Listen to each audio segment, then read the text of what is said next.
जय हिंद दोस्तों, मैं हूं Pankaj Singh. Clear films and main channel पर आपका स्वागत है। इस वीडियो को लाइक करें, चैनल को सब्सक्राइब करें और बेल आइकन को दबाना ना भूलें। चलिए एक इम्पॉर्टेंट टॉपिक से स्टार्ट करते हैं। इकोनॉमी से रिलेटेड है और ये ज़्यादा इकोनॉमिक्स तो नहीं है लेकिन एक इकोनॉमी से रिलेटेड है और ये है वर्ल्ड इकोनॉमिक आउटलुक। तो वर्ल्ड इकोनॉमिक आउटलुक एक प्रकार का मैगजीन है और पब्लिश होता है बाई एनुअल, मतलब साल में 2 बार। बाई एनुअल मतलब साल में 2 बार। बाई एनियल बोल दिया जाए तो 2 साल में एक बार। तो यहाँ बाई एनुअल प्रोड्यूस होता है और ये आईएमएफ करता है, इंटरनेशनल मॉनेटरी फंड के द्वारा किया जाता है।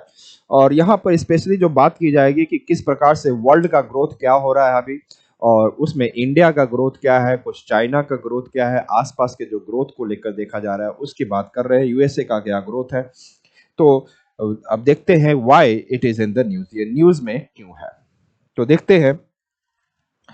The global growth is projected to remain steady but modest at 3.2% for both 2024 and 25। ये बताया गया कि जो ग्लोबल ग्रोथ है वो एक लगभग स्टीडी कॉन्स्टेंटली चल रहा है, कोई इसमें ज्यादा बदलाव नहीं आ रहा है और मॉडेस्ट वे में बढ़ रहा है।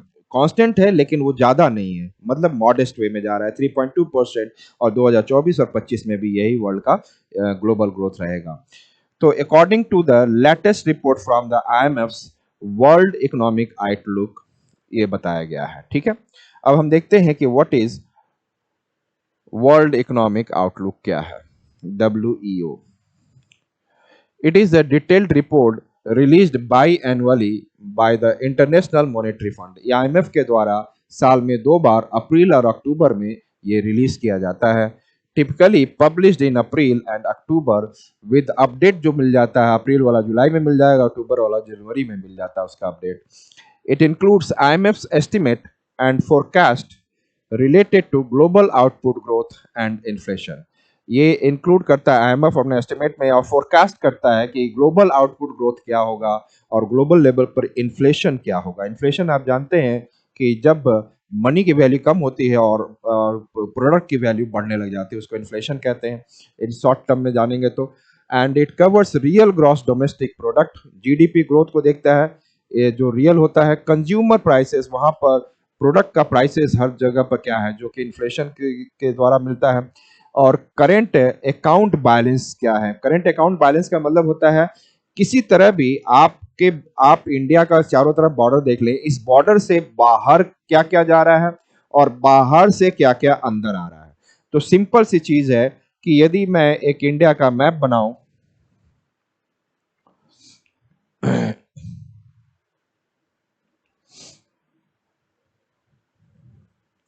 एक छोटा सा ये चिड़िया का मुंह बना दिया, ये 4 चोटी बना दिया, ये टेल बना दिया, नीचे ट्रायंगल बना दिया, एक इंडिया का मैप कवर हो गया। मतलब है कि यदि मैं कहूं कि यदि मैं बाहर एक्सपोर्ट कर रहा हूं तो हमें उस एक्सपोर्ट का वैल्यू आ रहा है, इंडिया में बॉर्डर से क्रॉस करके उसका वैल्यू आ रहा है, तो हमारे एक्सपोर्ट की वजह से पैसा आ रहा है। दूसरा है कि हमारे जो कुछ लोग बाहर रह रहे हैं उनके द्वारा पैसा भेजा हुआ आ रहा है, कुछ लोग रेमिटेंसेस भेज रहे हैं उसके द्वारा हमारे पास पैसा आ रहा है, कुछ लोग फॉरेन एड दे रहे हैं उसके द्वारा पैसा आ रहा है, फॉरेन एड है, कुछ लोग हमारे इंडिया में आके इन्वेस्ट कर रहे हैं, फॉरेन इन्वेस्टमेंट है। तो जिस तरीके से पैसा आ रहा है उसके बाद उस किस किस तरीके से बाहर जा रहा है पैसा, ये भी ध्यान देखना है। तो वो उसको पूरा देखा जाए, उस आने वाले और जाने वाले को माइनस कर लें तो उसको बोल देंगे करेंट अकाउंट बैलेंस। तो करेंट अकाउंट बैलेंस समझ में आ गया। एंड अनएम्प्लॉयमेंट, तो it covers real gross domestic product को, जीडीपी को करता है, कंज्यूमर प्राइस कैसा है, करंट अकाउंट बैलेंस क्या है और एम्प्लॉयमेंट के कैसा है across the IMF 190 member countries. तो 190 जो कंट्री आईएमएफ के सब में देखा जाता है।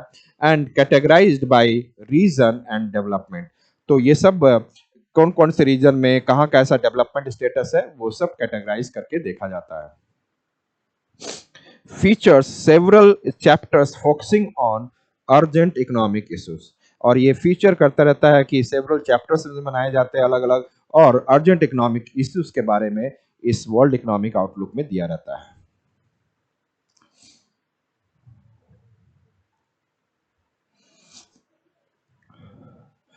Data is gathered through the consultation with the representatives from member countries and is included in the WEA database.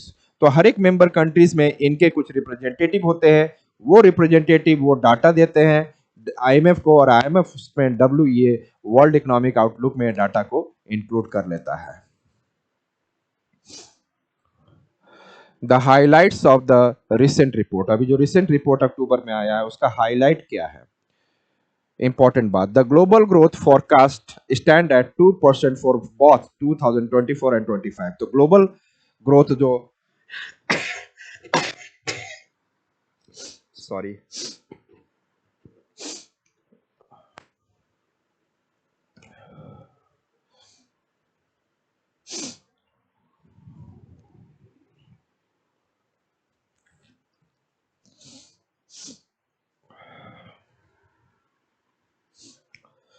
जो ग्लोबल ग्रोथ जो फोरकास्ट कर रहा है डब्ल्यूईओ के द्वारा, वर्ल्ड इकोनॉमिक आउटलुक के द्वारा, जो देखा जा रहा है 2% है 2024 के लिए भी और 2025 के लिए भी. और for India the IMF has kept the GDP growth forecast at 7% for 2024, उसके बाद reducing to 5% for the following year. आने वाले समय के लिए 5% रिड्यूस होकर चलने की बात कर रहा है.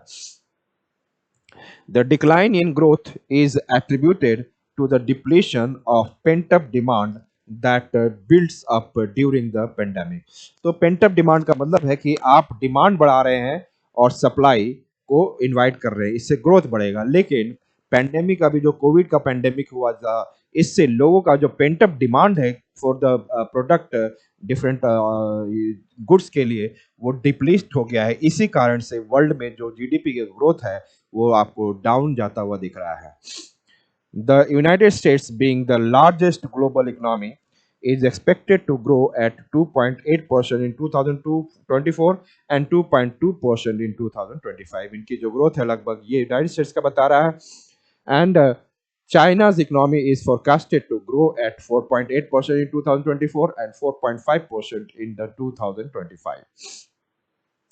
The IMF's overall forecast for emerging and developing economy is stable. तो जो emerging economy है, developing economy है, उनके लिए overall forecast जो stable रहेगा and projected at around 4.2% and stabilizing at 3.9% by 2029.